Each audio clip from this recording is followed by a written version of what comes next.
So the best advice that I ever got in terms of performing is that, people are there to watch you believe in yourself.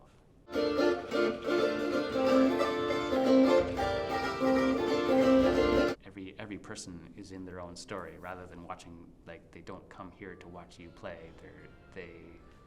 You have to make them notice you, and then, when they do, then you've kind of done your job of taking them out of their whatever, frustrations of the day that they have, and saying, and noticing that there's beauty around it.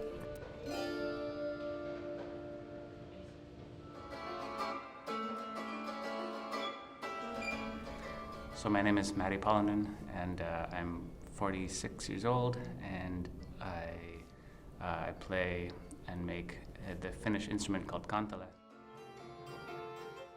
I was in Thunder Bay at a festival, and I met a Kantele maker there, and I wanted to purchase a Kantele from him, but then he eventually got sick, so I decided instead that I would learn how to make my own.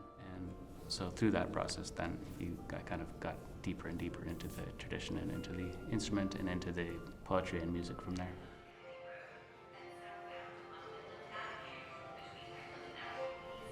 The Kantele is one of those instruments that, when you hear it, the sound can be kind of enchanting, and it looks simple, so a lot of people kind of decide to make one on their own.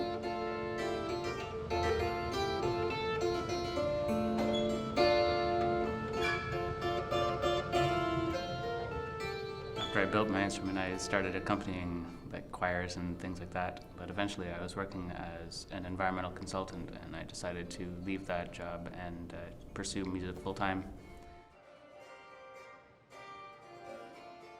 Eventually, a friend of mine kind of let me know that the TTC auditions were coming up. Those back at that time, that was 2015, I believe, that I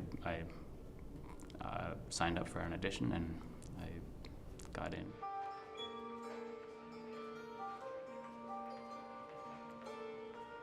The best part about playing on the TTC, that when you see kids and children kind of dance their way down the hall, that's kind of the moments when you're doing something right.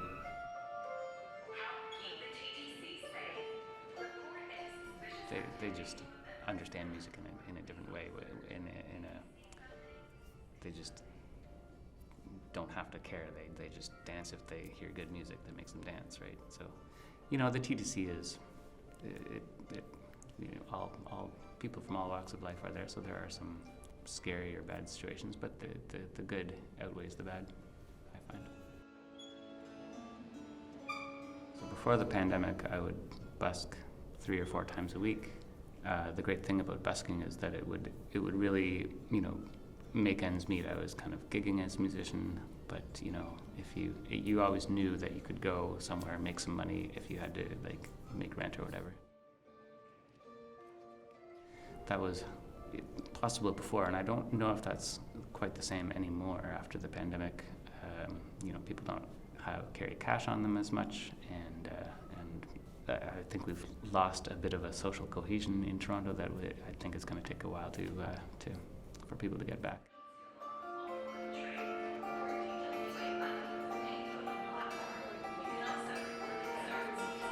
When I perform on the TTC, you kind of take the experiences as they come, because if you basically have, I basically have 2 goals when I'm playing on the TTC. One is to just kind of get better at the instrument, and the other is to make money. So yeah, I found that a bad busking is if you're making less than minimum wage. Normal busking is around minimum wage, and then good busking is like $100 an hour, but that's pretty rare. You have to hit it at the good times.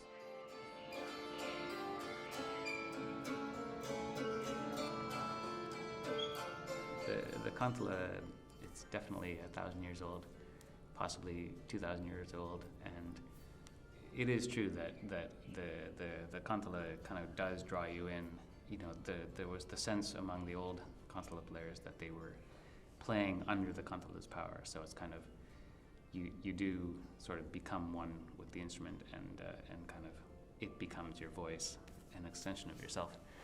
So that, I mean, if you really get into that kind of trancey situation, then you really are, using the kantele as an extension of yourself. Before the pandemic, being a live musician was enough, and so since the pandemic, we've had to focus more on getting noticed in different ways, and one of those things has been incorporating more, like, kind of, I guess, modernizing our music more.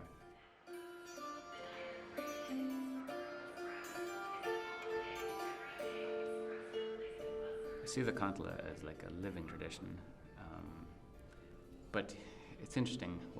The kantele is has a particular timbre to it, and so oftentimes I would find myself trying to play some really aggressive music or something like that, and then someone would walk by and say, "Oh, it's so beautiful! It's like an angel," and you're like, "Oh, that's not what I was trying to. That's not what I was trying to do." So.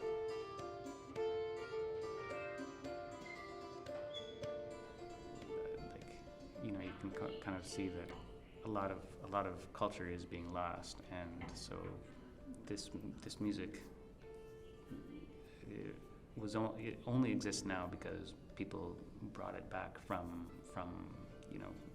collections or from really trying to interview these people that about their lost traditions. So it's important to keep those things going.